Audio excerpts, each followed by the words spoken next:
Muito boa tarde a todos. Gostaria muito de agradecer ao honroso convite da Universidade Federal do Paraná, pessoas dos meus amigos Vanderlei, do meu irmão André Rodak, Cavicchioli, do Mesadri também, que é um amigo muito querido. Cumprimentar todas as autoridades da mesa, dizer que eu tenho profunda admiração de todos aqui, do Lars, que é um herói olímpico, uma referência para todos nós, do representante do Ministério do Esporte, um órgão altamente essencial à estrutura e funcionamento das nossas entidades esportivas, ao representante do Comitê Paralímpico, que faz um trabalho particularmente muito especial e importante na nossa estrutura da Confederação Brasileira de Ciclismo. Dizer que eu não sou vice-presidente da Confederação de Ciclismo, eu sou assessor jurídico das confederações de ciclismo, desportos aquáticos e ginástica. Dizer também da minha satisfação de dividir a mesa com um representante de uma confederação, ainda que está representando aqui o COB, que é o Tomazini.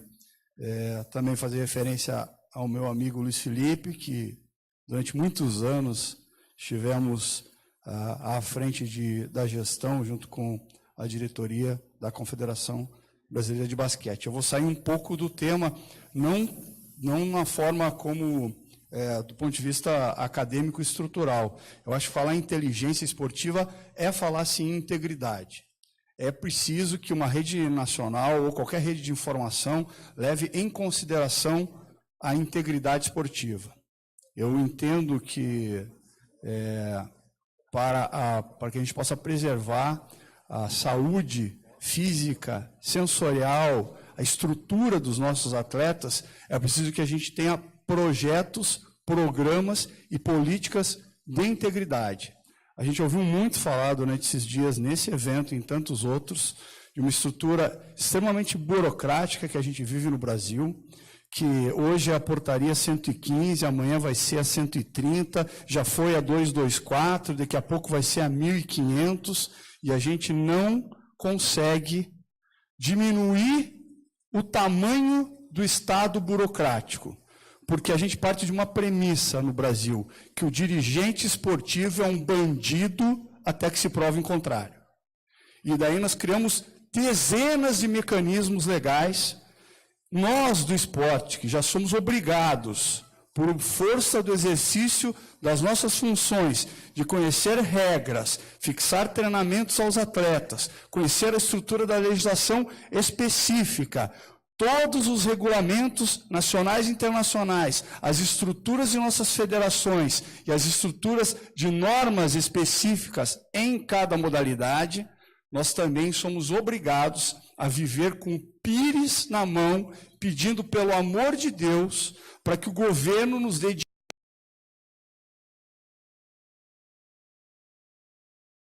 do esporte olímpico e nos apoie, mesmo ela entendendo que o que lhe dá mais visibilidade é o futebol. Então, quando a gente tem estruturas desse tamanho, burocráticas, que muitas vezes existem nos estados do mais diverso propósito, e que muitas vezes servem, sim, para a venda de facilidades em todos os cenários, nós, ainda assim, fazemos com que a nossa iniciativa privada não tenha apego pelo esporte olímpico, a não ser pelo reclame, muitas vezes, de certos setores da sociedade. E o que a gente está fazendo na prática com os nossos atletas? Estamos submetendo nossos atletas a diversas formas de violência. O Brasil é um país, um oásis para a violência. É um oásis de corrupção e, nesse meio, o atleta brasileiro é manipulado, assediado e abusado diariamente. Esses processos não são processos que gostamos de falar. Aliás, o maior entrave, o maior problema para o enfrentamento desses temas, como o combate ao assédio sexual e moral no esporte, ao abuso, à manipulação de resultados de partidas, diversas modalidades esportivas, ao doping, tudo isso não é agradável falar. E o dirigente esportivo, lamentavelmente, parte de uma premissa, não todos, evidentemente, parte de uma premissa de que o problema desaparece quando a gente não fala dele. Não, nós estamos vivendo, e não é de hoje, muitos problemas relacionados com esses temas. Eu vou eleger dois, porque eu... acho que caiu aqui, eu vou tentar recolocar. Eu vou eleger dois temas que eu acho que são essenciais ao nosso debate. Você me ajuda aqui, por favor?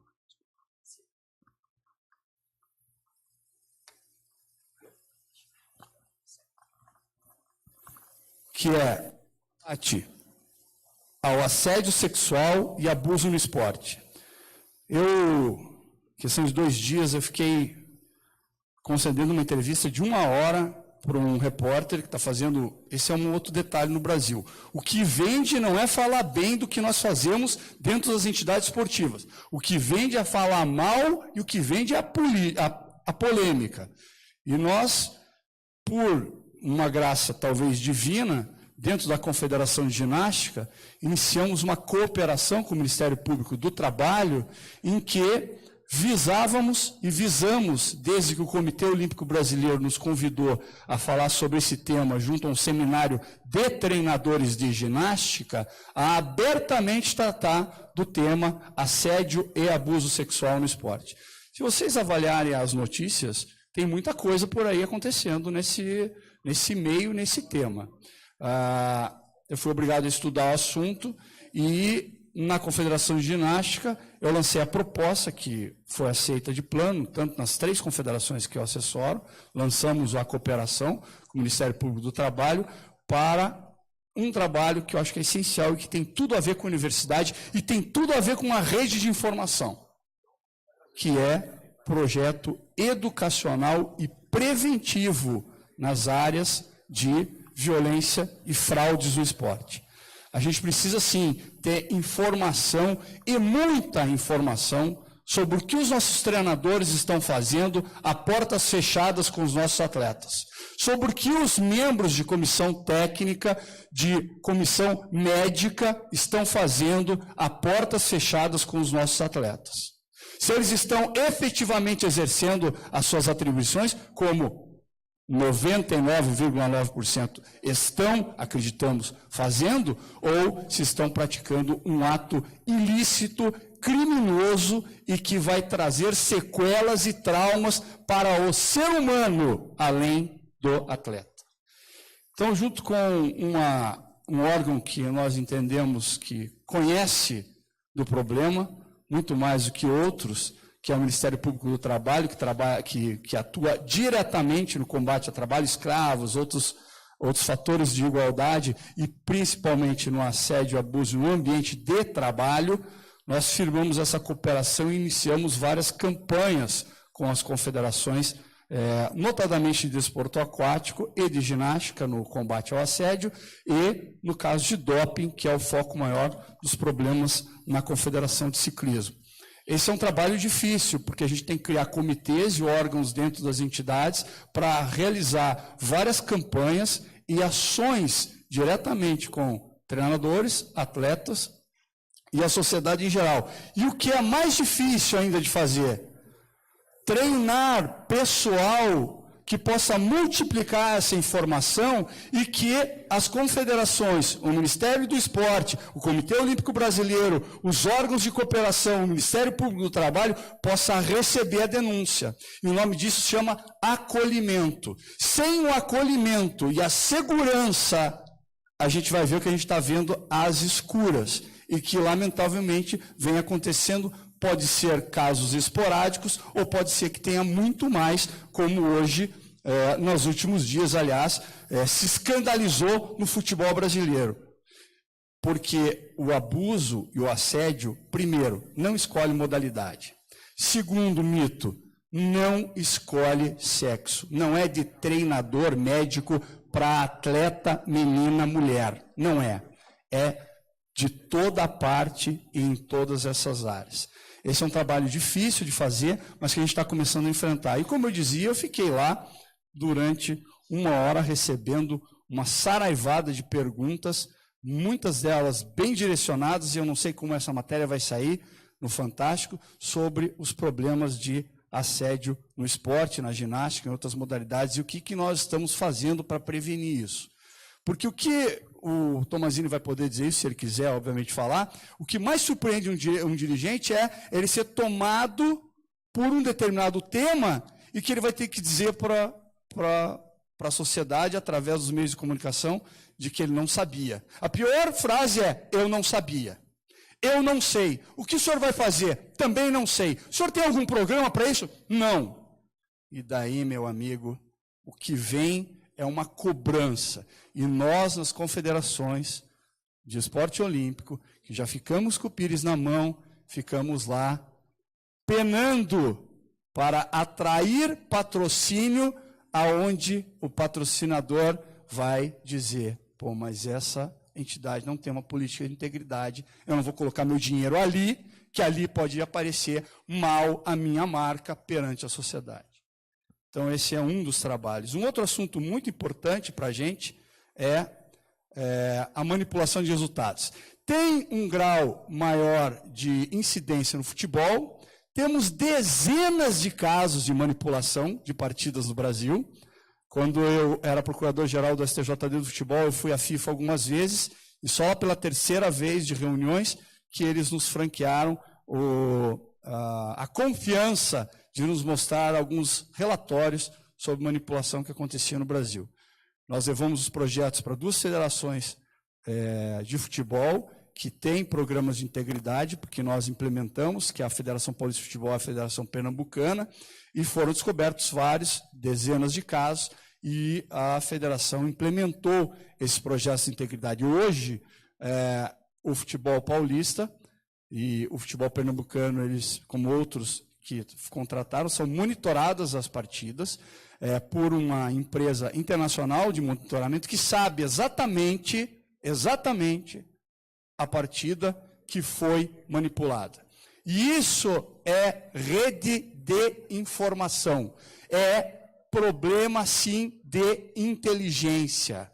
Inteligência de identificação de casos, de coleta de informações. É difícil? Custa caro?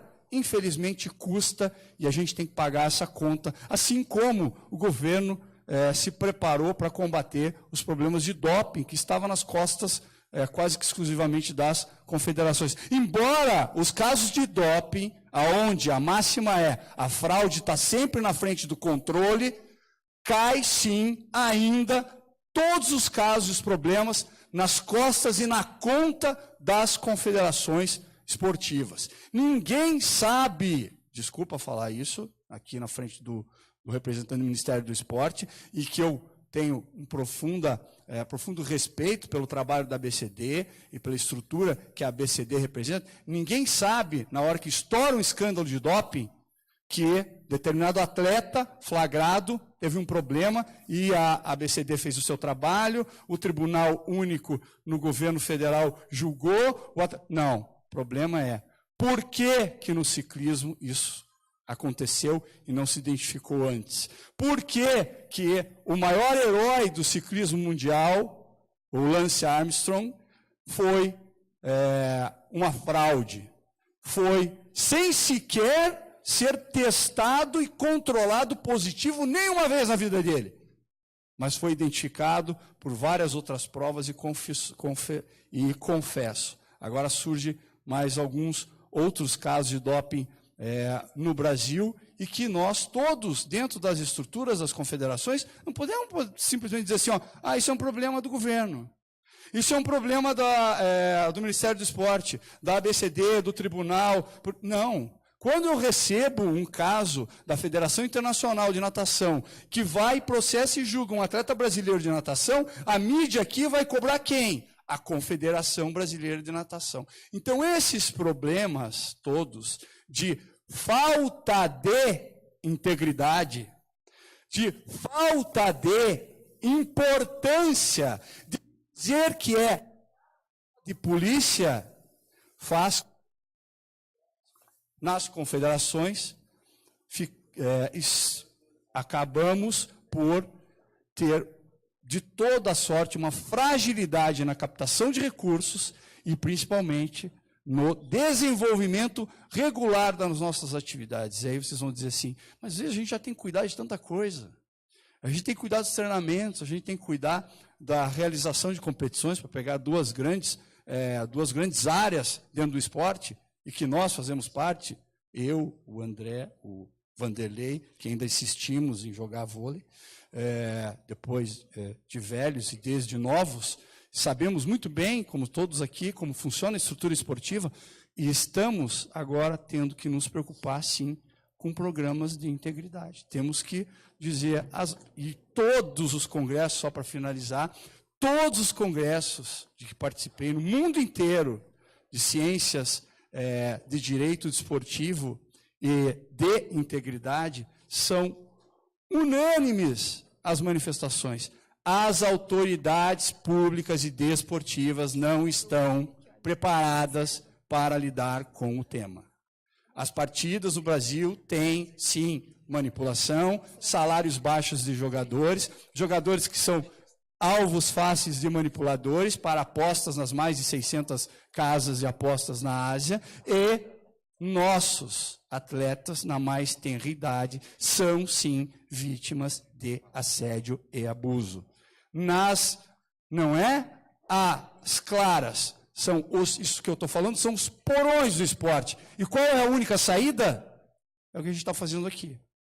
E que a gente precisa implementar com mais força a rede de informação, a rede de treinamento e as políticas educacionais e preventivas, porque esqueçam, nós vamos estar na portaria 1520 do Ministério do Esporte, dizendo que o dirigente só pode fazer xixi a cada 3 horas. E não vai adiantar. Porque o que vai adiantar é um projeto educacional e preventivo de longo prazo para regulação de comportamento, que é o que se faz todo dia. Regulação do mau comportamento dos dirigentes da sociedade em geral, porque isso não é nenhuma prerrogativa ou premissa de andar esportivo. Obrigado.